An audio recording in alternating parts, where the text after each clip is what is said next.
Bueno, hermanos, sean todos muy bienvenidos. Amén. ¿Se sintió bendecido por las adoraciones del Señor? Amén. ¿Disfrutó cada cántico? Amén. ¿Meditó en la profundidad de las letras? Amén. Hoy día cada canción que cantamos, como todas, no sé, como que uno cada domingo siente especial ese domingo. Que así sea, amén. Yo le doy gracias al Señor por poder estar con ustedes. No sabe cuánto me anima y me alegra verle. Aquellos que estaban en vacaciones o por distintos motivos no habían podido venir. Es una bendición estar con ustedes, hermanos queridos. Es una bendición poder estar juntos porque es algo que el Señor así lo quiso y así nos permite tener. Amén. Si usted me ve que de repente como que los ojitos se me cierran a lo Garfield, es porque todavía llevo como una semana y media todavía azotado por un satanavirus que me ha abofeteado esta semana. Pero ¿sabe lo que me agrada de eso? Que no se trata de mí, no se trata de mis fuerzas, de mi voluntad, de mis capacidades, de este envase. Por lo tanto hay menos de mí y más del Señor. Se lo digo genuinamente. John Newton, meditábamos en este himno. ¿Logró profundizar en las letras de este himno? ¿Usted sabe en qué circunstancias John Newton llegó a este himno? Como dijimos recién, John Newton era un traficante de esclavos. Era un hombre impío, blasfemo, un marinero, seguramente un rudo, de un carácter difícil, así dice su biografía. Un carácter tan duro que muchas veces le llevó a meterse en muchos problemas. Tanto así que a veces peligró en muerte. Un carácter que no estaba sujeto a la voluntad de Dios. Un indomable quizás. Y fue en esa forma de vida cuando John Newton se encontraba viajando en un barco y de pronto se levantó una tempestad enorme. Una tempestad que lo hizo dudar de su vida, que lo hizo replantearse cómo era su estado espiritual, cómo era su forma de vida. Porque en realidad esa tempestad estaba llevándole un pensamiento mucho más profundo, que era la tempestad que había en su vida. Cómo su vida estaba inundada en delitos, en pecados, en una conducta inmunda de vivir. Cómo él estaba, ¿cierto?, navegando sin destino. Y quizás el único destino, encallar en el infierno. Pero en ese momento, John Newton tuvo un encuentro con el Señor. Y meditó. En ese momento meditó y entregó su vida en su forma. Él había recibido a los 8 años, dice una biografía, instrucciones de su madre, que murió a esa edad, a la edad que él tenía. Pero el Señor después, más quizás de 20 años, el Señor le tocó en ese momento y llegó a su vida. Y dentro de lo poco y nada que él sabía, acudió a un Dios. Y los que lo conocían, dice esta biografía, que desde ese momento él tuvo cambios en su vida.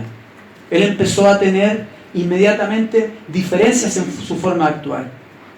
Pero como dijimos, no había nadie que le enseñara. Él no tenía un contexto cristiano. No tenía lo que nosotros tenemos acá. Hermandad, palabra, enseñanza para la gloria de Dios. Y meditando en esto, una biografía también cuenta, acá hay muchas fuentes, por eso señalo biografías, porque son muchas, que esa tormenta, que graficó esa tormenta interna que él tenía, mezclada con los cánticos de esos esclavos a los cuales él traficaba como que fuesen productos, lo comenzaron a obsesionar de tal manera que empezó a cuestionarse si era merecedor de esa gracia de Dios. Y fue así que nuevamente cayó y se embarcó nuevamente en un barco a traficar esclavos. ¿Sabían esa parte de la historia? Y estando en alta mar, se dio cuenta que en realidad él ya no podía seguir en eso. Sin lugar a dudas, Dios mismo volvió a llamarle y a amonestarle. Volvió a tierra. Buscó un lugar donde congregarse. Comenzó a aprender del Señor con un hambre sedienta, entendiendo lo que Dios había hecho en su vida. Y entendió que esa gracia era suficiente a pesar de su prontuario. Amén. Y a los años después, pastoreó una iglesia y escribió esta hermosa canción. ¿Cuántos dicen amén? ¿Cuántos se sienten identificados con esa canción? ¿Cuántos navegaban sin rumbo, sin destino? ¿Cuántos tenían sus barcas llenas de aguas de inmundicia? Y sentían que su vida no tenía un destino, no tenía un objetivo, no había una meta. Mas el Señor llegó para cambiarnos una vez y para siempre. Hermanos queridos, cuando el Señor toca, lo hace hasta en lo más profundo de nuestro ser. Y esta semana que hemos estado viendo estos textos, hermano, por favor comprenda, realmente es un trabajo que hace al Señor en lo más profundo de nuestro ser. No se trata del envase, no se trata de cómo nos embellecemos. No se trata si venimos más formal o menos informal. ¿Usted se sintió tocado por el Señor en las alabanzas? Amén. Nuestro hermano no andaba como yo ando vestido. Es porque el Señor hace como le complace. ¿Usted cree que mi sermón sería mejor si estuviera con o sin corbata? De hecho ando tascón, miren. Me tasconé un poco, como dice el dicho. Hermanos queridos, este es un toque de Dios que viene en lo más profundo de nuestro ser. Si usted se preocupa del envase, está perdido. Lo más importante es lo que hace el Señor en lo más profundo de nuestras vidas. Él empieza a operar y empieza en un trabajo constante. Vimos hace unas semanas atrás cómo el pastor nos enseñaba respecto a lo que era morir en Cristo y vivir en Cristo. Cuando tuvimos el cuerpo de nuestro querido hermano acá, y que entendemos que el hermano, ¿cierto?, está con el Señor, nos hace reflexionar, nos hace pensar en la muerte eterna, en la vida eterna, nos hace pensar en la muerte en Cristo, en el vivir en Cristo, que es una tarea del día a día. Amén. Nos hace reflexionar, una vez que somos salvos, cómo debemos vivir. Porque sabemos que el Señor, en su misericordia y en su gracia, nos escogió por medio de la expiación de nuestro Señor Jesucristo, por la sangre derramada, invaluable. Amén. Y el Señor nos permitió recibir el privilegio de que fuésemos preservados por Él, para la gloria de Él.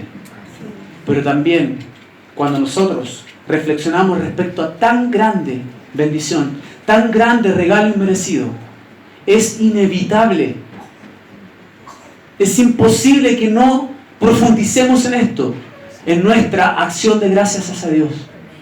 Ya no es miedo, no es temor a encallar en el infierno, es acción de gracias. Es gracias, Señor, porque tú has salvado mi vida una vez y para siempre. Transformaste mi día a día, transformaste mi diario vivir. No es solo una promesa para la eternidad, es para ahora ya.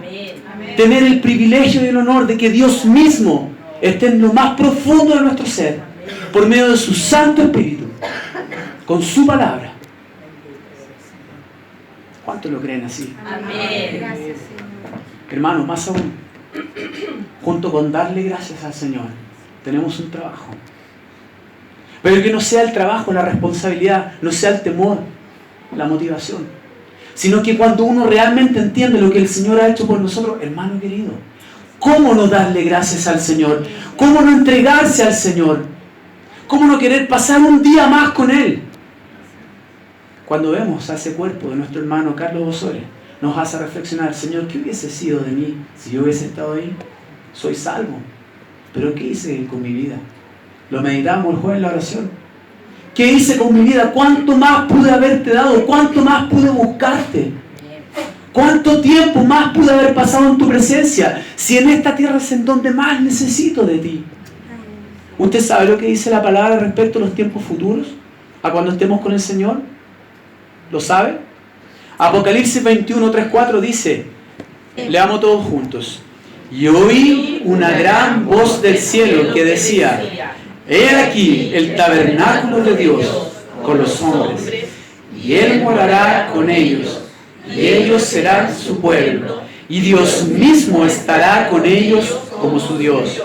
Enjugará Dios toda lágrima de los ojos de ellos, y ya no habrá muerte, ni habrá más llanto, ni clamor, ni dolor, porque las primeras cosas pasaron. Hermano querido, ¿usted ha meditado en eso?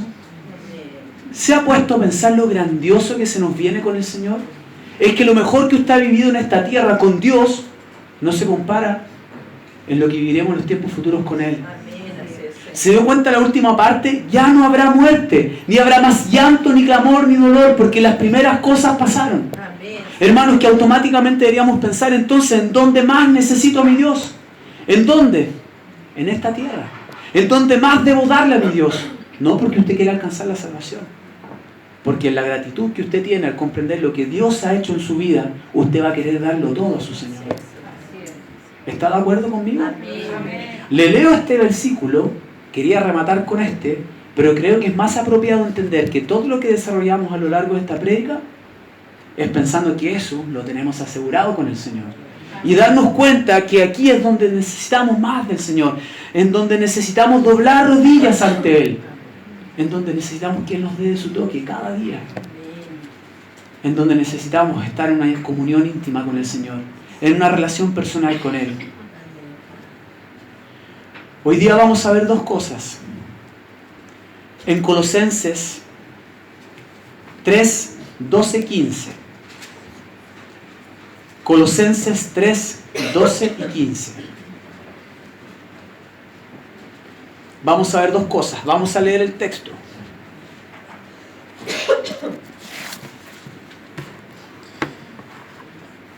Como dijimos la semana pasada, lea el capítulo completo en su casa, lea el libro completo en su casa, amén. Es importante que entienda el contexto inmediato y el contexto de a quién va dirigido. Colosenses 3, 12 al 15. ¿Lo leemos juntos? Amén. 1, 2, 3. Vestíos pues como escogidos de Dios, santos y amados, de entrañable misericordia, de benignidad, de humildad, de mansedumbre, de paciencia, soportándoos unos a otros y perdonándoos unos a otros, si alguno tuviere queja contra otro. De la manera que Cristo os perdonó, así también hacedlo vosotros. Y sobre todas estas cosas, vestíos de amor, que es el vínculo perfecto. Y la paz de Dios gobierna en vuestros corazones, a la que asimismo fuisteis llamados en un solo cuerpo, y ser agradecidos. Hermanos, son muchos versículos. Hay tanto que decir, poco tiempo para hablar. Por eso vamos a ir más o menos rápido, amén. Pero dándole la profundidad que amerita, como es digno de nuestro Señor. Vamos a ver tres cosas en realidad. Dos respecto al texto y una tercera que es una aplicación. Vamos a ver, primero, el Señor nos ha escogido y debemos vestirnos conforme a lo que Él ha hecho en nosotros, evidenciando su obra en nuestras vidas. Dos, la obra de Dios en sus hijos debe necesariamente reflejarse en la relación con los hermanos. Tres, aplicaciones del texto. ¿Amén? Amén. Partamos. El Señor nos ha escogido y debemos vestirnos conforme a lo que Él ha hecho por nosotros. Amén. Y nuestras vidas necesariamente deben evidenciar lo que el Señor ha hecho en nosotros. Es una evidencia de un trabajo directamente realizado por Dios en nosotros. No es algo fingido, no es algo que yo pueda actuar.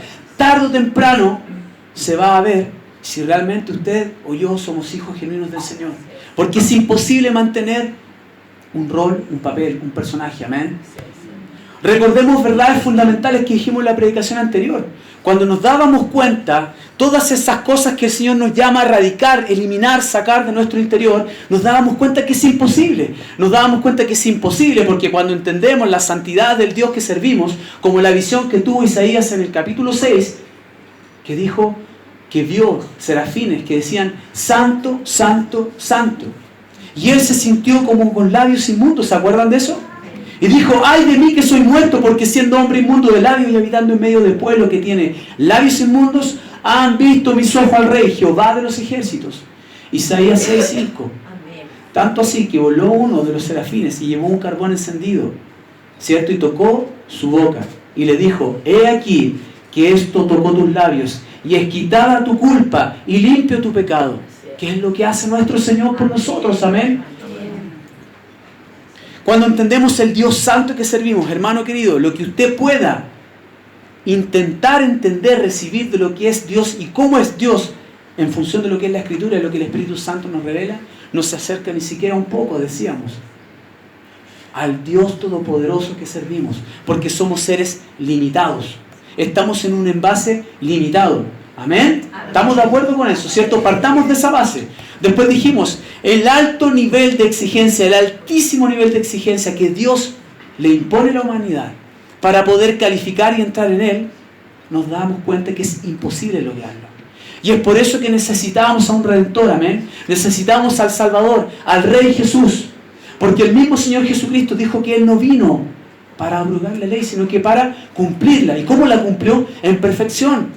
Y le enseñó a los judíos cómo debía vivirse esa ley, cuál era el espíritu de la ley. Amén. Y habló de la ira, habló del adulterio, habló de amar a los enemigos. Y lo llevó a un nivel tan profundo que más aún me siento insignificante. ¿Cómo es de cumplir con esto, Señor? Si basta que solo tome uno de esos. Y no lograría cumplirlo. Ni siquiera soy capaz de cumplirlo estando contigo. ¿Cuánto más le damos valor a la gracia, a la misericordia, a la paciencia, a la bondad, a la justicia, al regalo que Dios nos ha dado? ¿Empieza usted a entender la gracia de Dios sobre nosotros? El valor que tiene que Él nos haya escogido. Si no somos capaces de cumplir ni siquiera con uno. Con uno ya fallamos, hermanos queridos. Y el Señor dice que debemos ser perfectos como nuestro Padre de los cielos es perfecto. ¿Cómo puede el Señor pedirnos eso si ni siquiera puedo cumplir con uno de sus mandamientos y sus exigencias? Por pura gracia, por misericordia, porque Él nos escogió. Pero también nos llama, hermanos queridos, a mantener una vida santa. Porque nosotros somos santos llamados, es lo que dice el versículo. Y vamos a ver cómo esto establece una identidad como hijos de Él. Amén. Y estando en una corrupción total, el Señor nos eligió para ser salvos en su expiación por su gracia irresistible para preservarnos. Si yo no soy capaz de contener un quebranto en lo más profundo de mi corazón, porque Dios así me tocó, ¿cuánto más podría yo ser irresistible a su gracia? Solo porque Él quiso tocar mi vida y escogerme, hermano. ¿Cuánta gratitud debería haber en nosotros por tan grande regalo, tan grande bendición? ¿Cuánto deseo debería haber de ir en una relación íntima, diaria, personal, para buscar a ese Dios que nos ha salvado? Sabiendo que aquí es donde hay dolor y sufrimiento. Que aquí es donde debo ser usado por Dios. Que aquí es donde debo radicar esas cosas que Dios no quiere en mi vida. Pero que sí desea que hayan frutos, obras, que solo Dios puede traer en mí. Amén. Vamos cayendo a tierra, ¿cierto? Por eso Efesios 1, versículos 4 al 6 dice: según nos escogió en Él antes de la fundación del mundo, para que fuésemos santos y sin mancha delante de Él, en amor, habiéndonos predestinado para ser adoptados hijos suyos por medio de Jesucristo, según el puro afecto de su voluntad, para alabanza de la gloria de su gracia, con la cual nos hizo aceptos en el amado. ¿Cuántos se sienten bendecidos cuando leen textos como estos? Del privilegio que Dios ha traído a su vida. Hermanos, es un privilegio que no es posible para nosotros entenderlo. Nunca vamos a lograr entender completamente lo que Dios ha hecho en nosotros. ¿Le doy un consejo? Démosle gracias al Señor. Démosle gracias al Señor por lo que Él hace en nosotros. Dispongámonos en sus manos para que Él haga su obra en nuestra vida. Y para que empiecen a evidenciarse esos frutos y esa obra que el Señor nos demanda que tengamos. Que no es una petición, que no es una invitación, es una orden de Dios para nosotros. Amén. Pero no solo debemos cumplirla. Valoremos que el Señor nos ha rescatado. Vayamos a Él en esa gracia que nos permite tener. Amén. En agradecimiento a nuestro Señor por cómo Él nos ha tocado. Fíjense que escogidos significa escogidos, elegidos, seleccionado, por implicación, favorito. Y esta palabra me llamó la atención, por implicación, favorito. Usted ha sido favorecido por la elección de nuestro Señor. Usted de sus favoritos. Qué increíble, qué profundo. Qué honra nos da el Señor. Amén. El versículo 12 en la versión NTV dice: dado que Dios los eligió para que sean su pueblo santo y amado por Él, ustedes tienen que vestirse de tierna compasión, bondad, humildad, gentileza y paciencia. El Señor establece una identidad. Somos pueblo santo y amado por Él. Establece que Él así lo quiso. Por eso hablamos de las verdades fundamentales, que no depende de mí. Es porque Dios así lo quiso, depende de Dios. Y Él me dio en su gracia y en su misericordia el privilegio de tener una identidad de ser pueblo santo y amado por Él. No por su esposa, no por su hijo, no por sus padres, por Dios mismo. El amor más profundo que usted pueda sentir de un ser humano no se compara en nada con el que Dios da. Porque ese amor que ese ser humano tiene es porque Dios así lo quiso y Dios lo puso en él. Pero el amor de Dios es mucho más grande y profundo. Amén. Siente el peso específico de bendición que significa tener la identidad de ser pueblo santo y amado por Él. Pero, y esta es la parte en donde ya empieza el rol a caernos un poco, pero ustedes tienen que vestirse de tierna compasión, bondad, humildad, gentileza y paciencia. Evidencias de la obra de Dios en nuestras vidas, hermano, no es opcional. No es opcional, es difícil. Hermano, póngase a pensar, ¿a qué edad usted llegó al Señor? ¿Cuántos años ha caminado con el Señor? ¿De dónde lo rescató? ¿Cuántos traumas trae encima? ¿Cuántas experiencias de vida que son imposibles de sostener y vivir como hombre? Mas Dios llegó a su vida, lo escogió y quiere trabajar en lo más profundo de su corazón. ¿Por qué no ir al Señor entonces? ¿Por qué no hacer la parte que a mí me compete? Doblar rodillas ante Él, ir en la intimidad a buscar a mi Señor, que dice, pedid y se os dará, buscad y hallaréis, llamad y se os abrirá. Mateo capítulo 7, versículo 7, una aplicación de lo que estamos hablando.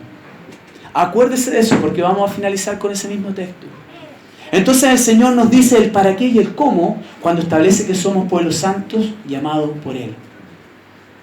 Fíjese que esta palabra santo, que significa santo, santa, sagrado, en el texto que leímos recién de Efesios 1:4, significa de sacrificios y ofrendas preparado para Dios con rito solemne, puro y limpio. Esos santos somos nosotros, amén.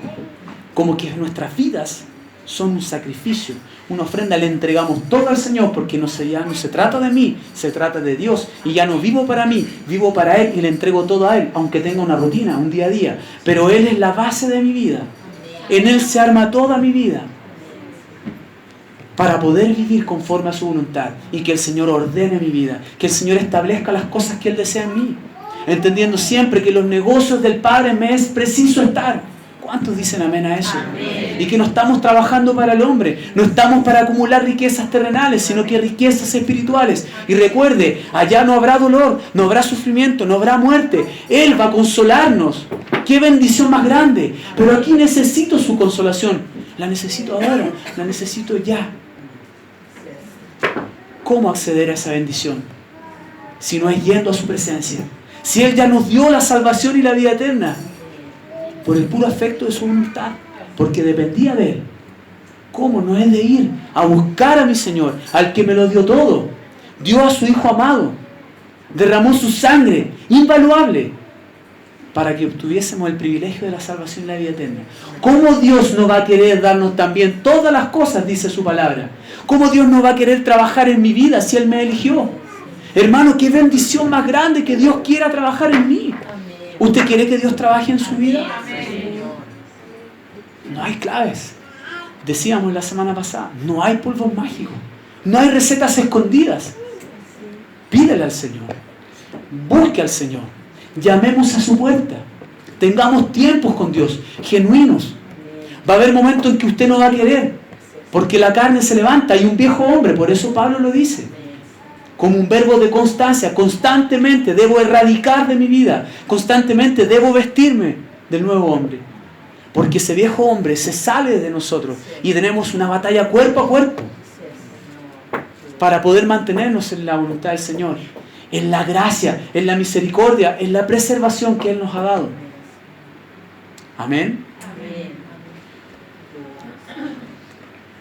Fíjense que esta palabra santa es la misma que es la que estamos estudiando en este texto, de sacrificio y ofrenda, preparados por Dios, con rito solemne, puro y limpio, la cosa más santa. Y fíjense que esta palabra es la misma que ocupó Juan cuando tuvo la visión de nuestro Dios, la misma que tuvo Isaías, que tuvo Juan en Apocalipsis 4:8, que dice, y los 4 seres vivientes tenían cada uno 6 alas y alrededor y por dentro estaban llenos de ojos. Y no cesaban día y noche de decir, santo, santo, santo es el Señor, Dios Todopoderoso, el que era, el que es y el que ha de venir. Esa palabra santo es la misma que está ocupando en Efesios y el texto en estudio en Colosenses. ¿Cómo puede ser que Juan use la misma palabra para describir al Dios sublime y a nosotros? ¿Está entendiendo usted que el Señor obra y nos hace conforme a su imagen y semejanza? ¿Está entendiendo el privilegio que significa ser santos y tener la identidad de santos porque Él ha puesto del mismo en nosotros? Incluso en detalles tan finos como esto, usted puede ver cómo está la identidad que el Señor nos ha dado. Única, de bendición, que cambia vidas para siempre y por siempre. Amén. Y esa palabra santo en ese contexto en Apocalipsis significa digno de veneración, Dios por su incomparable majestad. Pero es la misma que usó en los textos que estábamos estudiando refiriéndose a nosotros en la identidad. Porque conforme a la imagen del que lo creó, somos nosotros. Amén. Amén. Amados, somos amados, tenemos la identidad de ser santos y amados, dado que Dios nos eligió para que seamos un pueblo santo y amado por Él. Y fíjense que ese mismo amor, la misma palabra, es la que usa Pedro en 1 de Pedro 1, 22 y 23, cuando habla del amor que tiene que existir en la hermandad. Al obedecer la verdad, ustedes quedaron limpios de sus pecados. Verdad fundamental, limpios de sus pecados. Por eso ahora tienen que amarse unos a otros como hermanos, con amor sincero. Ámense profundamente de todo corazón, pues han nacido de nuevo, pero no una vida que pronto se acabará. Su nueva vida durará para siempre porque proviene de la eterna y viviente palabra de Dios. Amén. Versión NTV. Pablo usa la palabra amados como una identidad de los hijos de Dios, para entonces continuar la enseñanza en los versículos 13, 14 y 15 con la aplicación de ese amor y de lo que Dios hace en sus hijos y cómo debe ser nuestra comunión.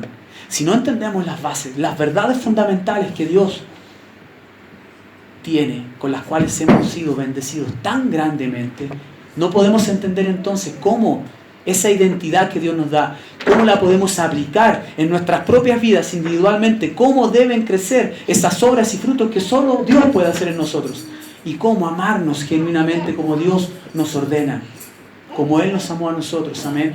Hermanos, son palabras muy profundas, son definiciones muy profundas, conlleva mucho trabajo, porque nosotros somos imperfectos, estamos en un envase imperfecto.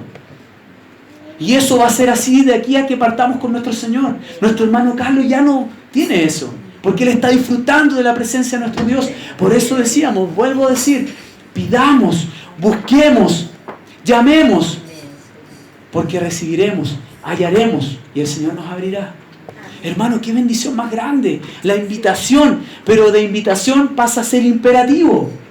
Porque el Señor sabe que si solo fuese invitación no iríamos. El Señor nos ordena a pedir, nos ordena a buscar, nos ordena a llamar, porque somos imperfectos y necesitamos de Él, disponernos en sus manos para su obra, para que Él trabaje en nosotros, amén. Para que podamos realmente decir que estamos en los negocios del Padre, no siendo ahogados por este mundo, no siendo guiados por el ritmo de este mundo, sino por lo que Dios desea de nuestras vidas, amén. Reflexionemos, si todo depende del Señor y Él es quien nos ha escogido y solo Él quien puede hacer la obra en nosotros, hacernos santos conforme a su imagen, ¿por qué Pablo plantea estos verbos de una forma tal que pareciera ser una acción nuestra, más encima imperativamente un mandato, como que dependiera de nosotros el eliminar, erradicar, vestirnos, amarnos? Lo plantea como que fuese una tarea nuestra. ¿Se han puesto a pensar en eso? Pero dijimos las verdades fundamentales, que todo dependía del Señor. Y todo esto se enmarca en eso. Vamos a ir avanzando y vamos a responderlo más adelante. Pero acuérdese de estas palabras. Dice el versículo 9, despojarse. El versículo 10, revestirse. El versículo 12, vestirse. Le habla a los colosenses, como que ellos tuviesen que hacer esto. Pero por otro lado decíamos, para mí es imposible cumplir con uno solo de esos mandamientos, de esas exigencias que Dios da. ¿No es una aparente contradicción? ¿Se habrá equivocado el Señor? Evidentemente no, ¿cierto? Avanzaremos y después daremos respuesta a este tipo de interrogantes.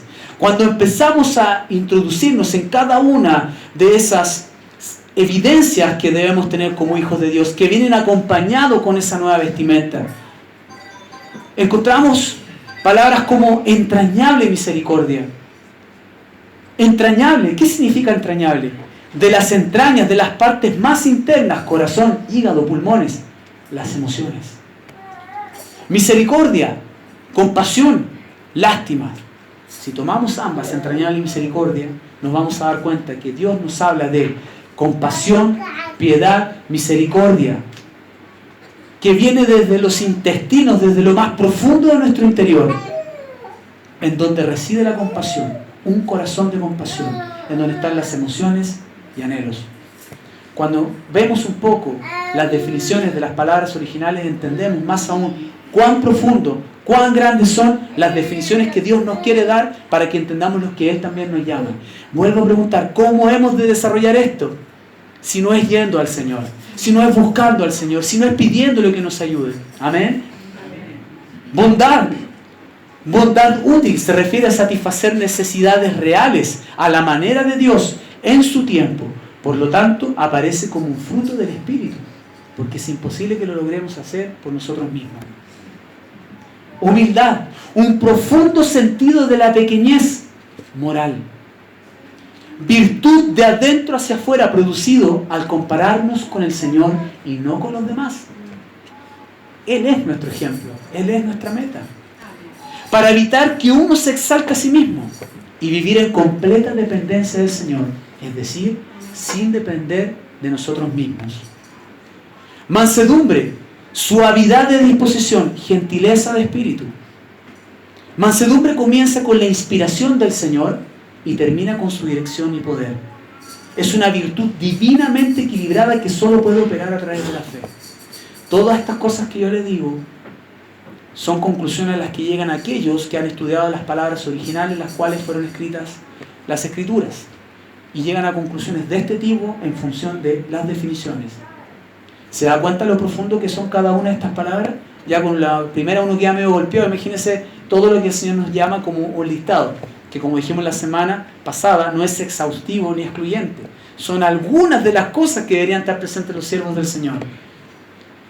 ¿Está de acuerdo con eso? Amén. Paciencia, ánimo, longanimidad, sufrido. Fíjense que una de las definiciones dice, paciencia divinamente regulada, es usada por Dios mismo. De hecho, solo el Señor produce verdadera paciencia en nosotros y por lo tanto es un fruto del Espíritu. Gálatas 5:22. La paciencia es una cualidad de Dios. Éxodo 34:6 dice, y pasando Jehová por delante de él, proclamó, Jehová, Jehová, fuerte, misericordioso y piadoso, tardo para la ira y grande en misericordia y verdad. Paciencia implícita. Ahora compare esto, todas las definiciones que hemos dado hasta ahora, por ejemplo la última de la paciencia, versus la ira que veíamos la semana pasada. ¿Se acuerda usted que decíamos de la ira? Voy a dar un pequeño fraseo de esto. La ira es como un movimiento interno tal que hincha como las plantas y frutas que se hinchan con su jugo. Es una indignación que ha surgido gradualmente y se ha asentado más. El enojo es pasión, calor enojado, enojo inmediatamente hirviendo y pronto disminuyendo nuevamente. Era la diferencia entre ira y enojo. Algo prolongado, que se va endureciendo, que se va solidificando en lo más profundo de nuestro ser. Así como el enojo, que son pasiones instantáneas, tan difíciles de controlar. Pues bien, eso es Dios que nos está diciendo, no debe estar en nuestras vidas. Por el contrario, tenemos una paciencia, que son totalmente opuestas. Y nos volvemos a preguntar, ¿cómo puedo yo, Señor, evidenciar este tipo de conductas? ¿Cómo puedo sacar lo que a ti no te complace? ¿Cómo puedo desarrollar lo que a ti te agrada? Si yo soy un ser limitado, en donde aún hay pecado, en un envase limitado. Pidamos, busquemos, llamemos al Señor. Amén. Entendido esto, recién podemos entonces pasar al segundo punto. La obra de Dios en sus hijos debe necesariamente reflejarse en la relación con los hermanos. ¿Cuántas veces quizás nos ha sucedido, hermanos queridos, que estamos irritables, que no nos hemos amado como Dios quisiera que nos amáramos? Y pienso que Dios de alguna manera tocó mi corazón al comienzo de esta predicación, porque precisamente pude ver ese amor genuino en Dios, en nosotros.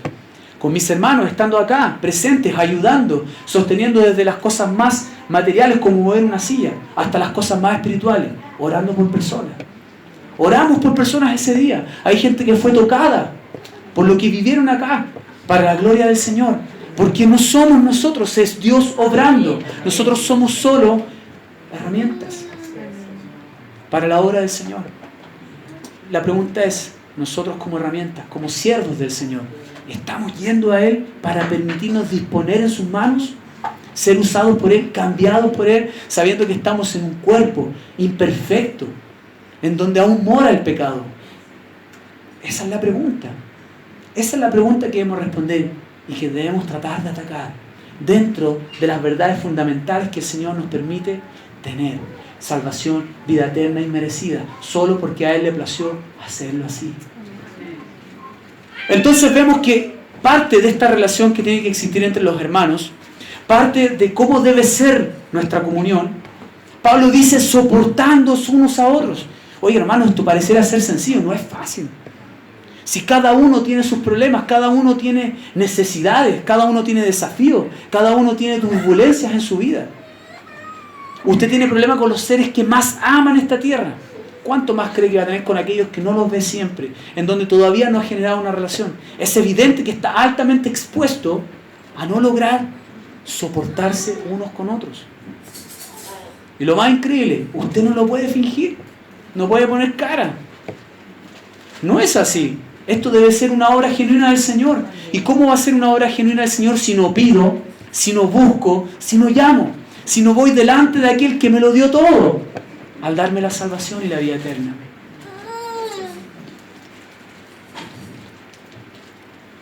Soportándonos unos a otros, algunas definiciones: sufrir, tolerar, soportar, para sostener, tener paciencia. Una sola palabra conlleva tantas definiciones, tantos verbos difíciles de vivir y aplicar. Perdonándoos. Fíjense que una de las definiciones que más me gustó es favor que cancela. Se usa cuando Dios da su gracia para perdonar. Esto se hace libremente y por lo tanto no se basa en ningún mérito del que recibe el perdón. Literalmente significa ejercer gracia, mostrar favor libremente, otorgarlo voluntariamente. Conceder perdón para perdonar, absolver. Y eso es lo que el Señor nos pide a nosotros. Por nuestros propios medios es imposible. ¿Quién soy yo para dar perdón? Simplemente obedezco y hago lo que el Señor me pide por lo que Él ha hecho en mí. Amén. Las palabras usadas para el perdón en este versículo, en donde Pablo habla del perdón, que debemos soportarnos y perdonarnos unos a otros como el Señor nos ha perdonado a nosotros. Las palabras usadas del perdón entre nosotros y del Señor hacia nosotros son participios que significan portar y perdonar, que expresan los medios por los cuales la acción vestirse debe llevarse a cabo. Expresan los medios por los cuales la acción de vestirse, dijimos que debemos vestirnos como escogidos de Dios, debe llevarse a cabo. Es esencial. Amén. Favor, note que la palabra perdonar que usa Pablo en este versículo es la misma en cuanto a su traducción para el perdón entre los hermanos y la de Cristo con nosotros. Es la misma palabra que usa. ¿Se da cuenta lo profundo y el valor que tiene esa palabra? ¿Quién soy yo para no perdonar? ¿Quién soy yo para llevarme cosas al corazón? Si Dios me perdonó a mí. Por su pura misericordia y gracia, hermano querido, por favor, dele valor a esto. Por su pura misericordia y gracia me eligió, me perdonó. A pesar del alto prontuario, o alguno cree que no tiene un prontuario de vida. Todo aquel que ha sido salvo tiene prontuario de vida. Recuerde, íbamos al infierno. Aquel que no tiene a Dios va al infierno. Es así, es duro, pero es así. Nosotros disfrutamos de tener la salvación y la vida eterna solo por su toque. Porque nada bueno había en mí, no era posible para mí acceder a tan grande cambio de vida. Gloria a Dios por eso. Gracias, Señor, por lo que tú haces en nosotros. No éramos dignos de nada. ¿Cómo no he de disponerme en tus manos, Señor? ¿Cómo no he de disponerme para que tú hagas el trabajo en mí y pueda trabajar para ti, Señor, y servirte conforme a tu voluntad para estar en los negocios del Padre? Aquí, en donde más necesito de ti, en donde hay dolor, sufrimiento, donde hay oposición. en donde hay una carne inmunda que se quiere levantar, como bien lo decía el pastor con Lutero. El desgraciado sabía nadar, ¿se acuerdan? Sí, pues. Y a veces nada más de lo que quisiéramos. Parece olímpico, atleta olímpico. Después continúa Pablo diciendo, vestidos de amor. Amor que se centra en la preferencia moral. Es un amor que se centra en una preferencia moral. En el Nuevo Testamento, esta palabra típicamente se refiere al amor divino. En el original, la palabra vestirse no existe. Usted está leyendo en el versículo 14 y dice la palabra vestirse. Esta palabra ha sido traducida como agregar, ponerse. ¿Por qué? Porque en el texto griego está implícita recogiendo el imperativo inicial de vístete. ¿Se acuerdan que partíamos así? ¿Qué dice el versículo 12? Vestidos. ¿Y en el versículo 14? Vestidos. Esa palabra vestido ahí no aparece, pero está tomando el contexto, ¿eh? ¿Y vestidos de qué? Del amor. ¿Cuál amor? El que se centra en la preferencia moral, como una forma de traducirlo. Sigamos profundizando en esto. Vestidos del amor divino, de ese amor con el cual Dios nos prefirió. Si quisiéramos parafrasearlo, podríamos decir, tomando las traducciones de esta palabra, vestidos del amor divino, de ese amor con el cual Dios nos prefirió. Porque acuérdese, usted tiene una identidad. ¿Cuál es esa identidad? Usted es un santo y un amado para la gloria de Dios y gracias a Dios. El amor ágape está por encima de todo esto.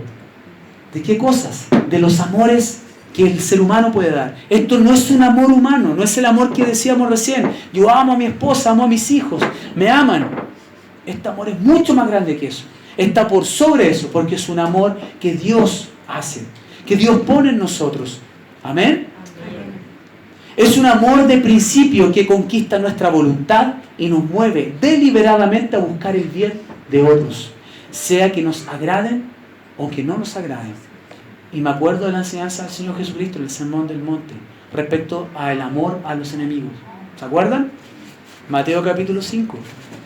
Un estudioso del Nuevo Testamento y experto en el idioma griego dice lo siguiente: este ágape, este amor cristiano, no es una simple experiencia emocional que nos viene espontáneamente.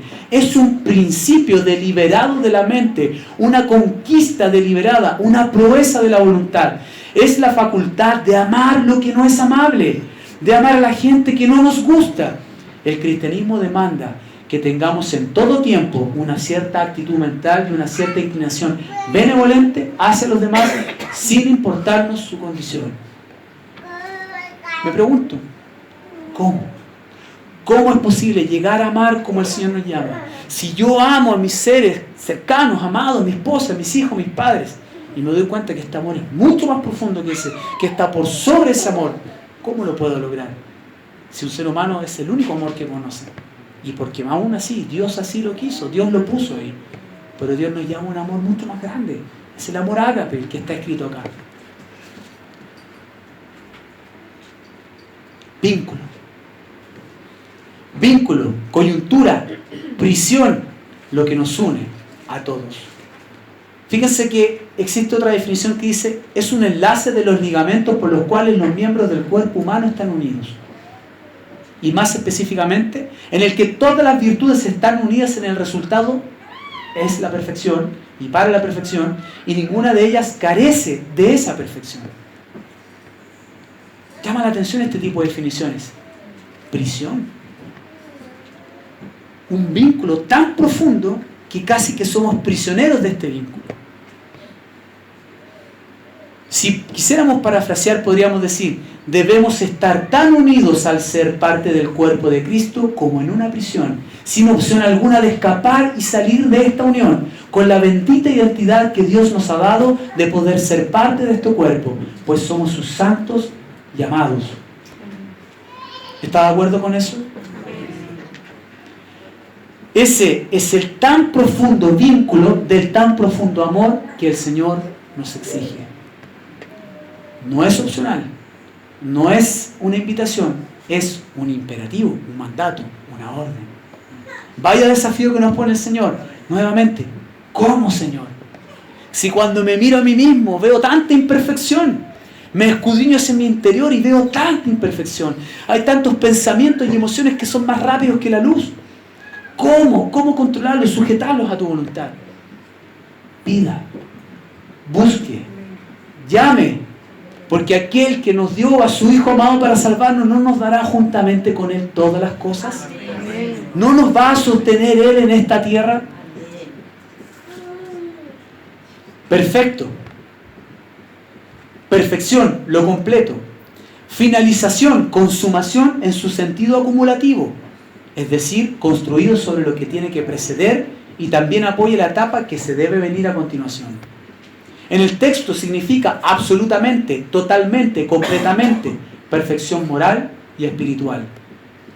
¿Cómo es entonces este llamado de la perfección? ¿Cómo es este vínculo perfecto? ¿Le parece sencillo o le parece profundo?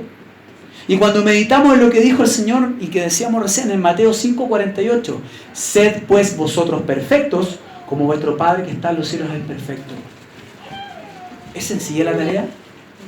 Fíjense que en el contexto de Mateo 5:48, en donde nos llama a ser perfecto como el Padre, la palabra perfecto es un derivado que significa objeto consumado, maduro, al pasar por las etapas necesarias para alcanzar el objetivo final, es decir, desarrollado en una finalización consumada, mediante el cumplimiento del proceso necesario.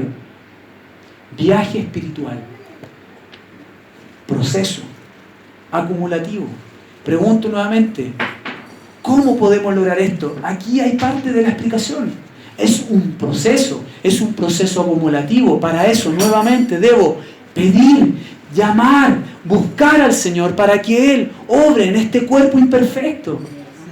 Y ese viejo hombre se quede bien en lo profundo, porque el agraciado sabe nadar. Paz. Paz. 1. Tranquilidad. El versículo 15 comienza con y.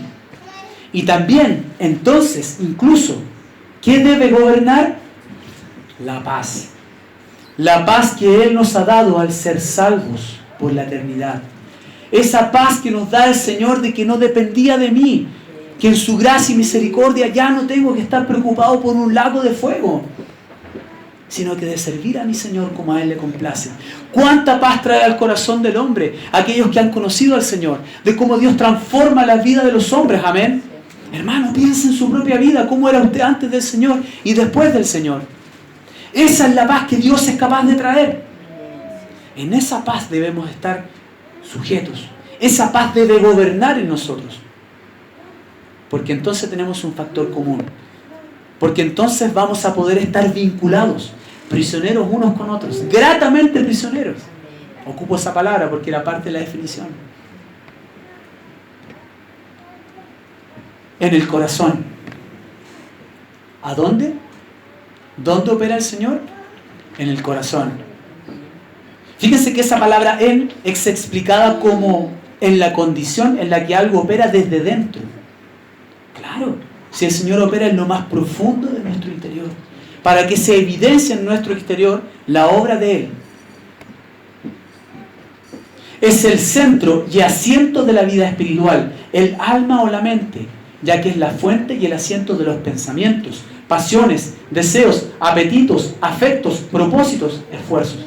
Definición literal de lo que es corazón. El Señor es quien puede obrar en sus siervos. Trabajo que hace en lo más profundo de nuestro ser, en ese corazón que recoge todas estas palabras que hemos dicho. ¿Se da cuenta cuán profundo debe llegar Dios en la vida del hombre? ¿Usted cree que Dios no puede hacerlo? ¿En dónde se rompe esta ecuación entonces, hermano querido? ¿En dónde se rompe el resultado que Dios quiere obrar en nosotros? En nosotros mismos. Amén. No porque Dios nos haya salvado, nos haya escogido, en su gracia y su misericordia implica que yo debo tomar una vida de relajación y pasividad.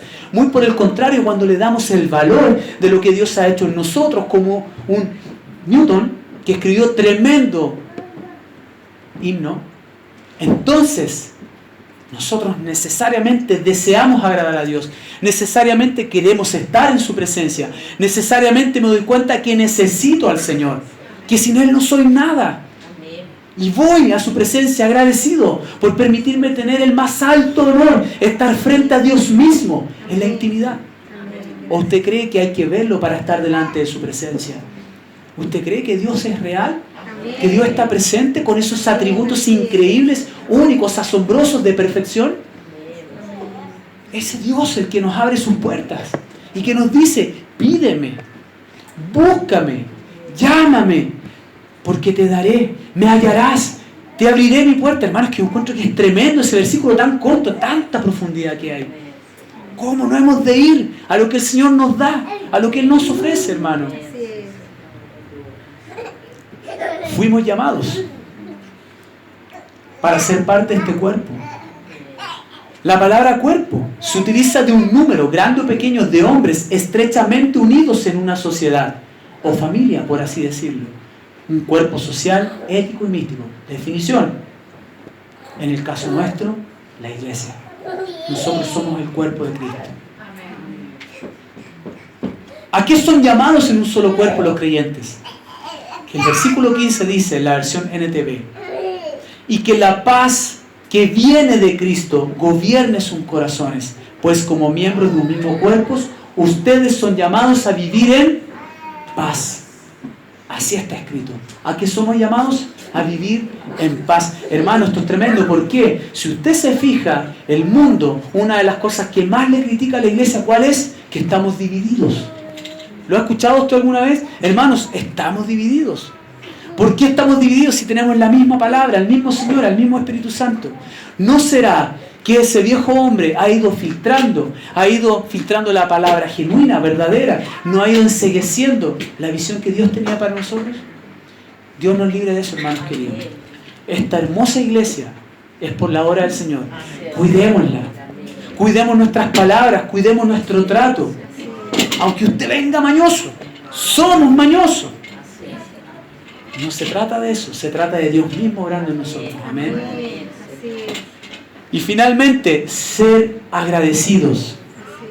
Fíjese que la palabra ser se traduce como hecho, aconteció, fue, de hecho, fue hecho, a suceder, para convertirse. Da la sensación que toma como pasado, presente y futuro. En el texto es convertirse y significa un cambio de condición, estado o lugar. Ser.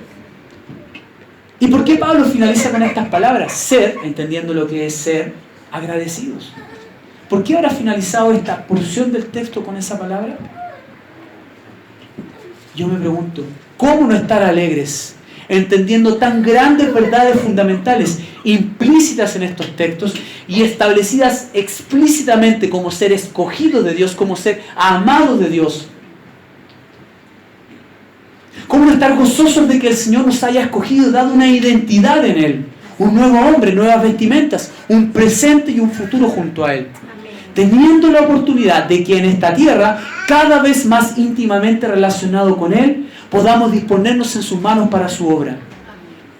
Como fue John Newton, que entendió y vivió conforme a esa revelación, entendió lo que era esa gracia, la cual no entendía, y tuvo un cambio radical en sus vidas, entregándose al servicio del Señor, pastoreando una iglesia, escribiendo un himno tan profundo. Ese himno es el que más se repite, el que más se escucha en todo el mundo. Lo tenía ahí, pero avanzamos. Número 3, aplicaciones finales. Hagamos un repaso rápido. ¿Qué enseñó el Señor Jesucristo respecto a la ley? ¿Qué enseñó respecto a cómo debía vivirse la ley? Le enseñó a los judíos que ellos, como lo vivían, no entendían el espíritu de la ley. Ni siquiera calificaban en cómo debía vivirse uno de esos mandamientos. El Señor les enseñó de que el estándar con el cual debía vivirse era mucho más alto de lo que ellos pensaban. Y ya hablaba de la ira, ¿cierto?, del divorcio, de los juramentos, del adulterio, del amor a los enemigos. Por lo tanto, nos preguntábamos la semana pasada, ¿alguien podría cumplir la ley de Dios? ¿Cómo hacer y enseñar una ley vigente que no podemos cumplir? ¿Alguien podría cumplir con la justicia que permite el ingreso al reino de los cielos? Como lo dice Mateo 5:19. Y en el caso de la ira del enojo, que lo acabamos de recordar, cómo controlar esos impulsos y emociones, cómo evitar que nazcan y crezcan y se asienten en nuestras vidas, cómo desarrollar todas y cada una de las características que deben estar presentes en un siervo de Dios, que son las que hemos analizado hoy, y entendiendo que esta lista es mucho más grande aún. Decíamos y reiteramos que el Señor dijo: sed pues vosotros perfectos como vuestro Padre que está en los cielos es perfecto. Sabemos también que todo depende del Señor. Gloria a Dios por eso, porque Él nos escogió y nos preserva para poder servirle. Verdades fundamentales. Y retomamos la pregunta que hicimos en un principio: ¿cómo y por qué Pablo da sus enseñanzas como mandato y pareciendo ser que dependiera de nosotros? ¿Existe una contradicción? ¿Se equivocó el Señor? ¿Será que se refiere al rol y la responsabilidad que tenemos en esa gracia de Dios, en esa preservación que nos permite tener? ¿Por qué usó verbos de acciones cotidianas? Despojarse, vestirse. Mateo 7:7, que lo hemos dicho varias veces. Ahora lo voy a leer en la versión NTV. Sigue pidiendo y recibirás lo que pides. Sigue buscando y encontrarás. Sigue llamando y la puerta se te abrirá. Es importante entender el contexto de este texto. Quizás muchas veces nosotros lo hemos usado para pedir cosas por las necesidades específicas que tenemos. Necesidades materiales, por enfermedades. Gracias al Señor que el Señor conoce nuestro corazón y Él es bueno y misericordioso. Y muchas veces quizás ha respondido a ello. Pero este texto es mucho más profundo que eso. No por nada el Señor en el capítulo anterior, en Mateo capítulo 6, habla de las cosas que necesitamos. ¿Y qué nos dice? Que no nos afanemos por nuestras necesidades. Y habla de cómo Él sostiene a la naturaleza, a los animales. Amén. Cómo viste las flores del campo. Así. Y dice: más buscad primeramente el reino de Dios y su justicia, y todas estas cosas os serán añadidas. Mateo 6:33. Y después viene esto de: pedid y se os dará. Sigue pidiendo y recibirás. ¿No será que se refiere a algo mucho más profundo? Si ya dejó claro que Él conoce nuestras necesidades, ya dejó claro que primero debo buscarle a Él, entonces ¿no será que esto va referido a mi relación personal con Él? ¿A disponerme en sus manos para que Él obre en mí? Fíjense que esto también va dirigido a los hijos de Dios. Esto va dirigido a los hijos de Dios, hermano. Usted tiene la identidad, el privilegio de ser llamado y hecho hijo de Dios por la obra de Él. Y el Señor, cuando uno lee los capítulos 5, 6 y 7, muchas veces dice: vuestro Padre. Nosotros somos sus hijos. Gloria a Dios por eso. Porque es una promesa que Dios nos da. Que le podamos pedir, que le podamos buscar, que le podamos llamar. Porque somos hijos suyos. Amados y escogidos. Hermanos, es una identidad que nada ni nadie nos puede sacar.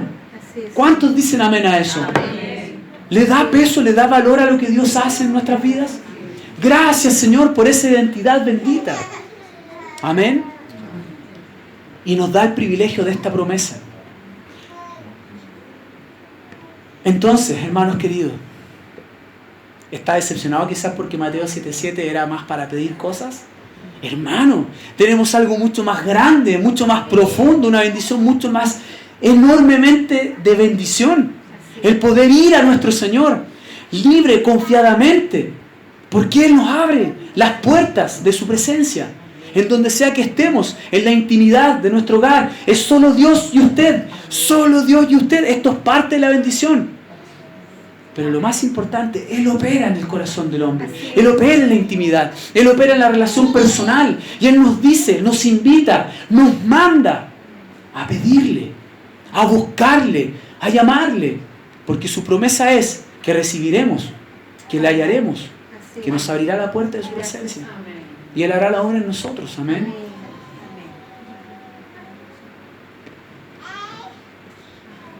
El Señor dice en Mateo 7, 9 al 10, versión NTV, lo leo para ustedes. Ustedes, los que son padres, si sus hijos les piden un pedazo de pan, ¿acaso les dan una piedra en su lugar? ¿O si les piden un pescado, les dan una serpiente? Claro que no. Así que si ustedes, gente pecadora, saben dar buenos regalos a sus hijos, ¿cuánto más su Padre Celestial dará buenos regalos a quienes le pidan? Y no estamos hablando de cosas materiales, estamos hablando de la obra de Dios en nosotros, que somos pecadores, imperfectos. Dios nos da el privilegio de poder ir a Él y pedirle. ¿Hay alguna duda de ello? Hermano, ¿usted a este momento tiene alguna duda que Dios quiere obrar en nuestras vidas? De que Dios desea que vayamos a su presencia y nos dispongamos en sus manos para que Él obre en nosotros. Romanos 8:32, versión NTV, dice: el que no escatimó a su propio Hijo, sino que lo entregó por todos nosotros, ¿cómo no habrá de darnos generosamente junto con Él todas las cosas? Este Dios es al Dios que servimos. Juan 10:10, yo he venido para que tengan vida y la tengan en abundancia. Bendito sea el Señor. Jeremías 29:2-13, entonces me invocaréis y vendréis y oraréis a mí y yo os oiré, y me buscaréis y me hallaréis, porque me buscaréis de todo vuestro corazón. Es impactante que el Señor nos dé tan grande invitación, mandato a nosotros inferiores que no éramos dignos de nada, ante el más grande, el único Dios, creador de este universo, que permite que subsista este universo. Él nos invita, Él nos llama, nos ordena a ir a buscarle, hermano. ¿Usted se da cuenta de eso? ¿Qué más grande no podemos tener de que ese Dios sublime nos haya permitido tener el privilegio de ir a Él cada día de nuestras vidas, donde sea que estemos, en el momento que sea? Tal vez acá hay alguien que no conozca al Señor. Tal vez aquí hay alguien que no haya nunca tenido ese encuentro con Dios, ese toque que hemos hablado, que solo Dios es capaz de hacer. Amigo, si tú estás en esa condición, Isaías 55:1 dice: a todos los sedientos, venid a las aguas, y los que no tienen dinero, venid y comprad y comed. Venid, comprad sin dinero y sin precio vino y leche. Venir a lo que el Señor nos da. No nos pide nada a cambio. No hay que estar preparado. Tenemos todos un prontuario. Y luego dice en Isaías 55:6, el mismo capítulo: buscad a Jehová mientras pueda ser hallado. Llamadle en tanto que está cercano. Si alguno se ha sentido tocado por Dios, tal como en este funeral, que algunas personas se sintieron tocados, no haga oídos sordos, porque Dios puede ser que esté llamando a su vida. No hay más grande honor y privilegio que Dios mismo, toque a nuestras vidas. Finalmente, quiero leerles una conclusión, reflexión. No estamos solos ni sin esperanza. No somos un barco a la deriva sin rumbo. Ya no naufragamos sin destino, temiendo encallar en el ardiente infierno. Él intervino en nuestras vidas. Nos eligió, nos acogió, nos adoptó como hijos, nos ama como nadie más puede amar, quitó nuestras culpas y nos vistió con las más santas vestimentas para preservar nuestras vidas en esta tierra. Envió su Espíritu y nos dio su palabra, enseñándonos y exhortándonos, pero siempre dándonos esperanzas y su luz admirable, iluminando cada uno de nuestros días con esa luz poderosa que gobierna y prevalece hasta en la más profunda oscuridad. ¿Cómo no hemos de ir a su presencia cada día de nuestras vidas? ¿Cuánto debemos desear estar con el Señor? ¿Cuánto necesitamos al Señor?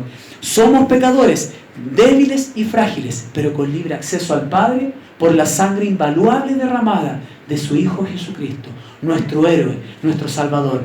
De cuánta honra es digno nuestro Dios, cuán limpios deben ser nuestros vestidos para Él, para que sus ojos nos vean limpios y relucientes, a pesar de lo insignificante de nuestro ser. Él nos ha vestido con ropas nuevas, hechos hijos suyos por la obra de su Hijo, invitándonos, siendo escogidos para sus bodas, como hijos adoptados, linaje escogido, real sacerdocio, ciudadanos de su nación santa, moradores de su pueblo.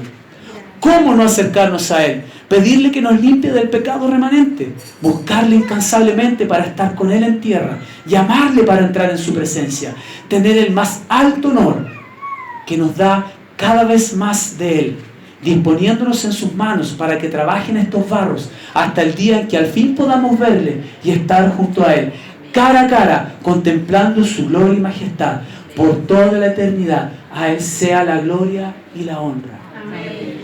Hermanos queridos, quiero invitar a nuestros hermanos de la adoración para que podamos cantar un himno que también lo he pedido. He pedido muchas cosas hoy día. El ex hombre rudo. Qué terrible, Señor. Para que cantemos 10.000 razones, hermano. 10.000 razones nos quedamos cortos. Hermano, el Señor ha hecho tanto por nosotros. Hermano, no se acerque al Señor por temor. No se acerque solo por disciplina. Hay veces que vamos a caer más en disciplina porque vamos a estar luchando contra ese viejo hombre, ese desgraciado que sabe nadar. Acerquémonos por gratitud. Es que cada vez que profundizamos más en estas palabras, más en lo que el Señor ha hecho por nosotros, más nos da a entender cuánta gratitud debe haber en nosotros por lo que Él ha hecho en nosotros. Cantémosles al Señor en acción de gracias.